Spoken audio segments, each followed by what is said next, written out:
Hi everyone, I hope everyone is doing well. In today's episode, I'm going to show you how to change the directory inside the terminal window in VS Code. In order to do that, I have opened my terminal window, and here, as you can see, the directory is as follows. If you don't know how to open the terminal window, you can just go to the upper menu and go to terminal and say new terminal. As you can see, the terminal pops up and shows the directory that we are present working in.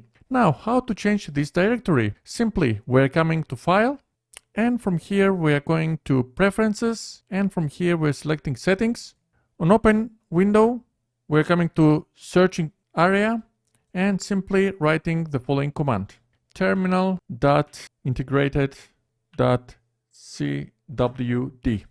As you can see here, opens an option and says that you can specify your directory that you want. I'm now immediately change it. I'll go C directory / my channel name, code active, specify that, closing everything, and let's see if we have succeed on this. Opening the terminal window once again from upper menu, new terminal, and voila, as you can see, the path of a terminal window has changed. So this video was like this. I hope you like this video. If you like it, please give a big thumbs up, and if you're not subscribed to my channel, please subscribe in order to see more future content. Thank you for watching me, and I will see you very soon in my next one. Until then, have a nice day. Bye bye.